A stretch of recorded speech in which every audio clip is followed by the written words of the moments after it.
An Australian mining company has a couple of million reasons to be pleased with AESSEAL's solution to the costly problem of a repeatedly failing seal. They saved $240,000 Australian dollars due to AESSEAL's work, and trusting the process increased this by another $2 million. The original seal was not able to cope with the pressure which built up on the Warman tailings slurry pump.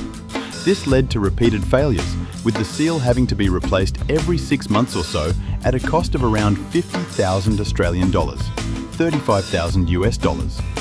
AESSEAL quickly identified the problem. The original competitor's seal was not rated to handle the high pressures, and they quickly identified the solution too. The TPDS heavy-duty double slurry seal can do just that.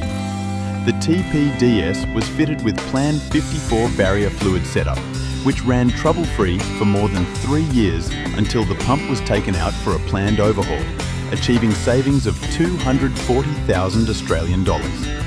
The TPDS, specifically designed to meet the arduous requirements of slurry applications with large ports and increased radial clearances, enabling the seal to maintain a stable fluid film for extended seal face life, cost 60,000 Australian dollars as opposed to the projected $300,000 cost of previous regular replacements. The mining company was so delighted it decided to fit all 9 pumps at the site with AESSEAL TPDS seals, saving the company an additional $2,160,000 Australian dollars over the next 3 years. A win-win situation.